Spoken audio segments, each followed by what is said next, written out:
Okay, welcome to lesson two. This is going to go more in depth into what is a human being, kind of helping you understand the frameworks and get a little bit of perspective. Perspective is everything. So train your focus on just assimilating the information and really trying to see what I'm getting at and trying to understand what we're getting at and like change your perspective. It's really a lot of this is a matter of perspective. A lot of it is a matter of information too. And I'm going to give you a lot of specific information and how to's in this course, like just specific how-to protocols that are going to really help alleviate insomnia, alleviate bouts of insomnia, get you sleeping again, get your hormones going, get you like all up and going and top notch. And they're going to be very specific, but a lot of this is also perspective on how to look at the world, because the world is as much how you think about it as how you know how to act in it. And I want to focus on both in this course. So human beings are a product of many different and diverse forces. So for myself, like I was born here in Massachusetts. I was raised like locally. I grew up in this whole area. My parents were second and third generation immigrants. My mom's dad is a second generation immigrant from Italy. Like his parents came from Italy. He was born here, so he make some second generation. My mom third generation. My mom same like I think maybe like third generation Irish immigrant. I think her parents came over during the potato famine or something, and or her great grandparents came over during the potato famine.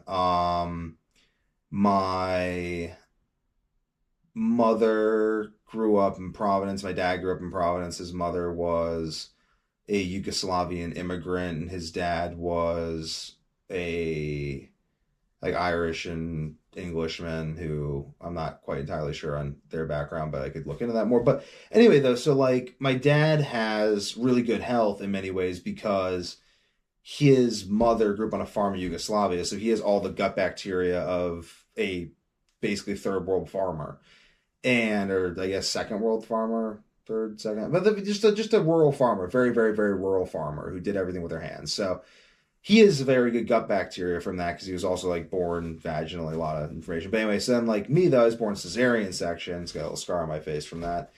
But I was born cesarean section, so I don't have the benefit of my mother's gut bacteria, but her gut bacteria wasn't top notch anyway. God bless her, but I still was breastfed though, so that helps. So this is just in giving you a framework for the diverse forces that go into shaping me before I was even born.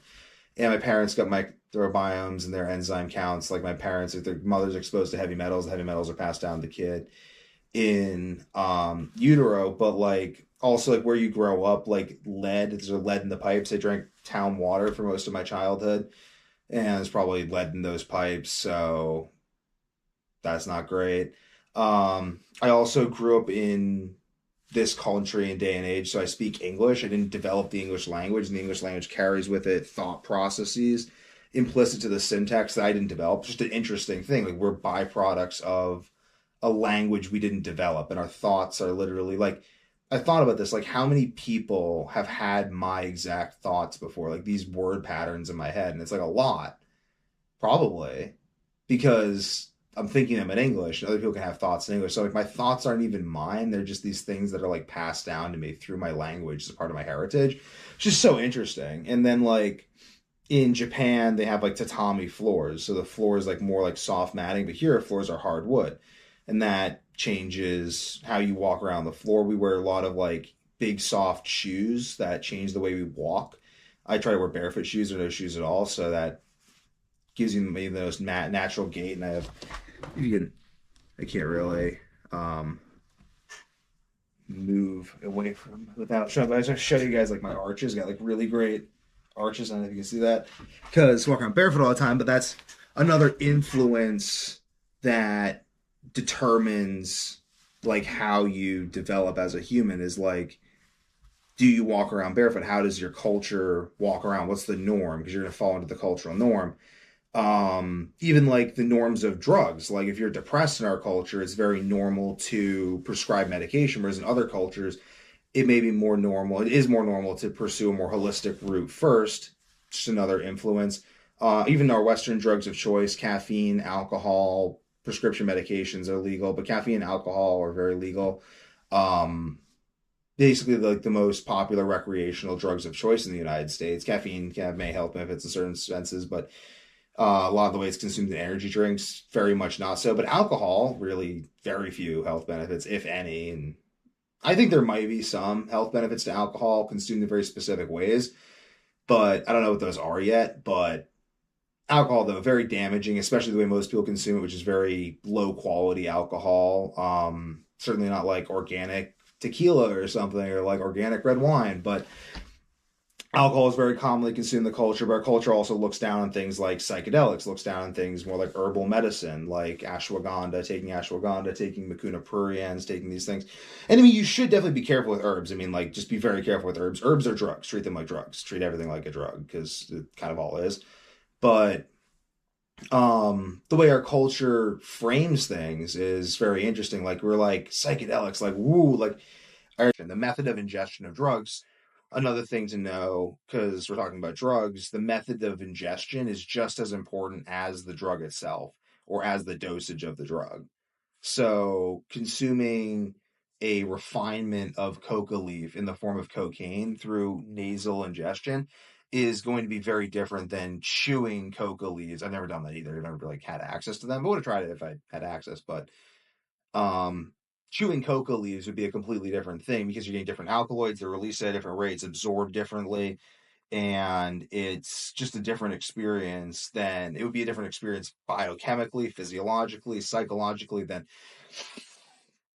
So that's another thing to think about. And like the terms like influences on us, like how we consume food, even the way we eat food has an influence on us. If we chew our food for a long period of time and we, let's say, drink our food and chew and eat our water. So keep your water in your mouth for a while, keep your food in your mouth for a while, let the bacteria in your mouth get into that food and pre-digest it, and then send it into your gut, pre-colonize the bacteria, really liquefied so it's ready to be digested by your gut.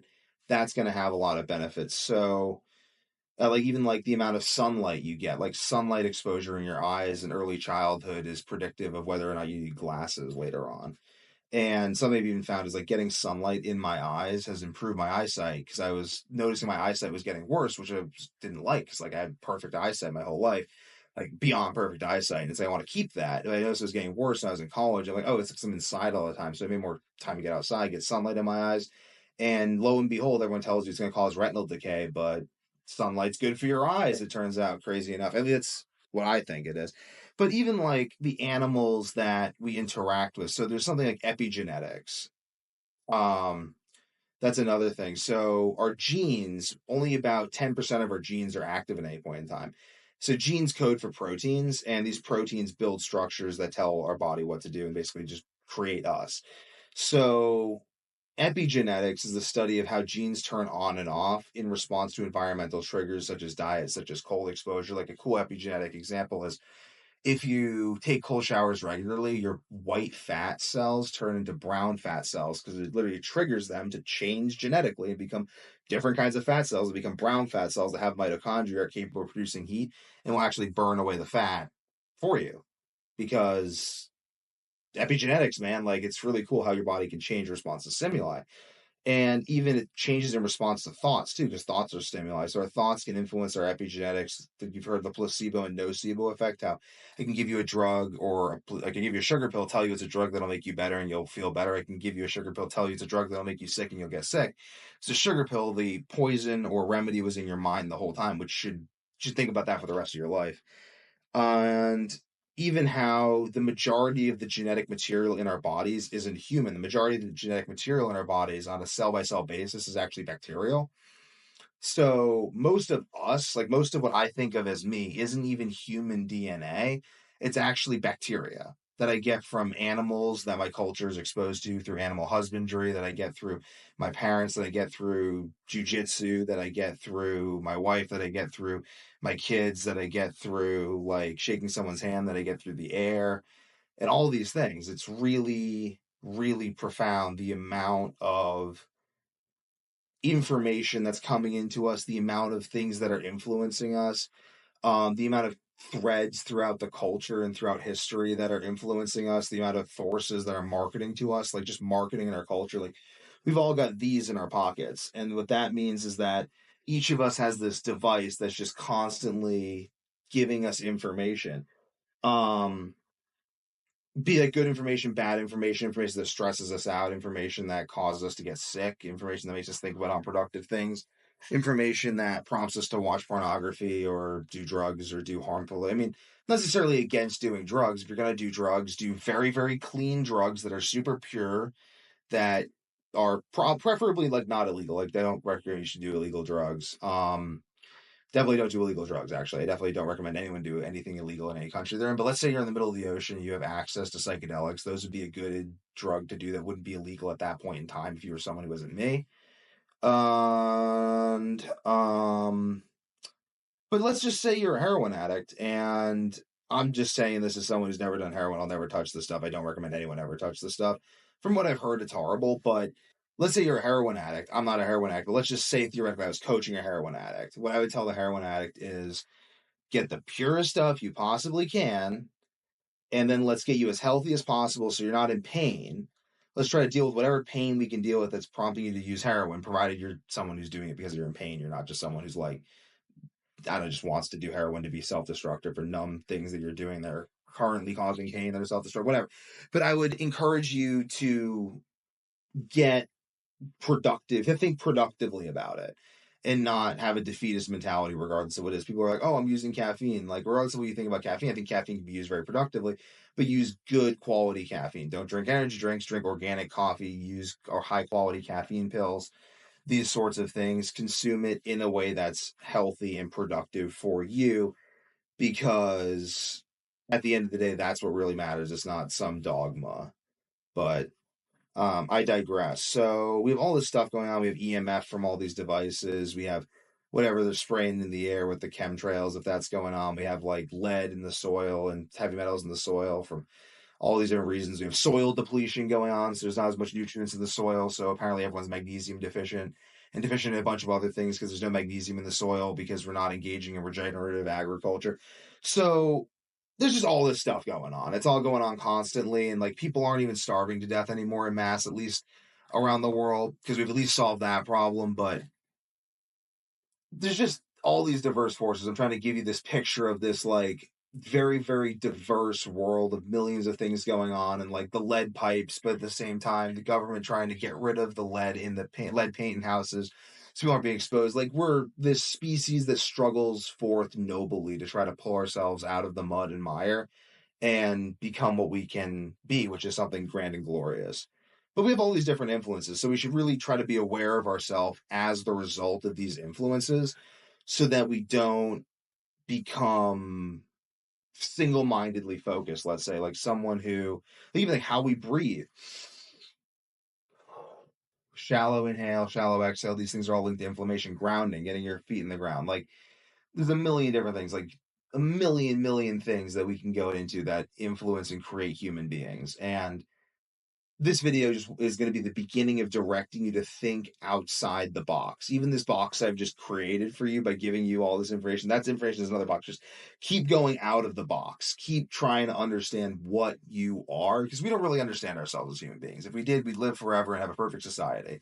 But the fact that we die and the fact that we don't have a perfect society is evidence that we don't understand ourselves. So try to understand yourself and don't become like the, God bless our doctors, they help many people, but don't become the, I don't know, liver expert who believes that everything is a liver disease, because it's not. Learn to look outside.